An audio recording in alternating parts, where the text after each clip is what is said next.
अजमेर शरीफ दरगाह का मुद्दा गंभीर होता जा रहा है। देश के तमाम दिग्गज नेताओं की तरफ से इस पर रिएक्शन आ रहे हैं। इसी को लेकर 2 दिसंबर को कांग्रेस के राज्यसभा सांसद इमरान प्रतापगढ़ी ने सदन में अजमेर शरीफ दरगाह को लेकर चर्चा का प्रस्ताव पेश किया। इस प्रस्ताव की जानकारी उन्होंने सोशल मीडिया प्लेटफॉर्म एक्स पर दी है।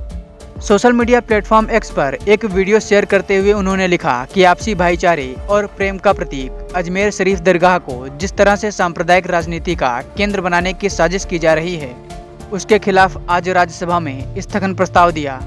सदन से मेरा अनुरोध है कि इस नफरत की राजनीति के खिलाफ संसद में चर्चा होनी चाहिए, लेकिन सरकार लगातार चर्चा से भाग रही है।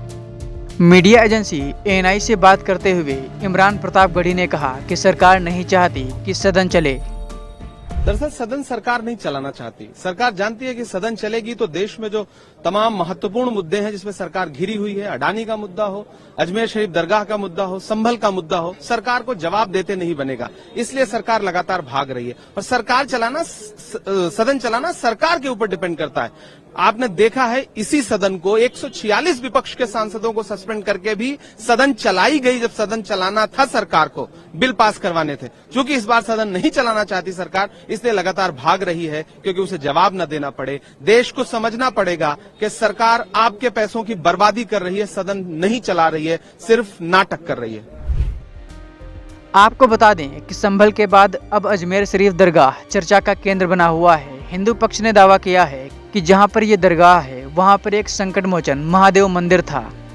इस मामले पर कोर्ट भी सुनवाई के लिए राजी हो गया है। 27 नवंबर को अजमेर की एक सिविल अदालत ने सूफी संत ख्वाजा मुइजुद्दीन हसन चिश्ती की दरगाह में संकट मोचन महादेव मंदिर होने से जुड़ी याचिका को स्वीकार करते हुए सभी पक्षों को नोटिस जारी किया था।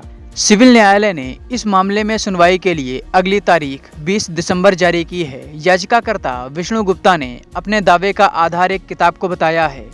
इस किताब के लेखक हरविलास शारदा थे। मुस्लिम पक्ष का इस किताब को लेकर क्या कहना है, आइए आपको सुनवाते हैं। इसी तरह से अजमेर की दरगाह के सिलसिले के अंदर ये कंट्रोवर्सी की गई है कि हरविलास शारदा साहब की किताब है, ये 1910 में लिखी गई, 1920 में इसका रीएडिशन हुआ, 1940 में फिर इसका हुआ। उसके अंदर पेज नंबर 92 पे बिल्कुल क्लियर कट वर्डिंग्स हैं। हरविलास शारदा साहब हिस्टोरियन नहीं है, नंबर 1, वो एक एजुकेटेड आदमी थे। उन्होंने अपनी नॉलेज के हिसाब से जो उनकी जानकारी के अंदर आई उस वक्त, कब 1910 में, उसके अंदर बिल्कुल क्लियर कट ये दिया हुआ है कि ट्रेडिशन सेज। ट्रेडिशन का मतलब क्या होगा? ऐसा कहा जाता है, ऐसा सुना जाता है, ट्रेडिशन सेज। बस इस वर्ड के ऊपर ही आ रहा हूं मैं, और कुछ नहीं। बाकी जो उसको कहना है वादी को, उसने कोर्ट में कह दिया। हम जो कुछ भी जवाब देंगे वो कोर्ट के अंदर देंगे और लीगल वे के अंदर देंगे।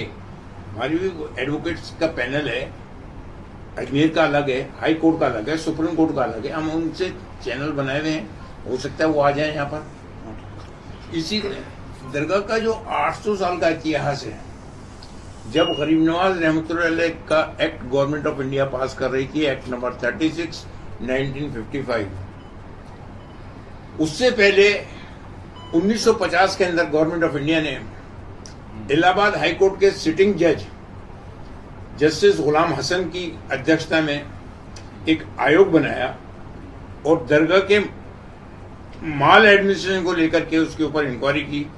उसके अंदर जब उन्होंने यहाँ आकर के पूरी जानकारी ली, खोजबीन की, मालूमात की, डॉक्यूमेंट्स देखे और पुराने दस्तावेज की रोशनी के अंदर उन्होंने जो अपनी रिपोर्ट सबमिट की, वो गवर्नमेंट ऑफ इंडिया के पटल पे है 1950 की। ये इंक्वायरी कमेटी रिपोर्ट है, ये इसका लेना चाहे आप फोटो ले सकते हैं। इसका पेज नंबर 18 के ऊपर बिल्कुल क्लियर कट वर्डिंग्स हैं कि उस जमाने में ये सब कच्चा था।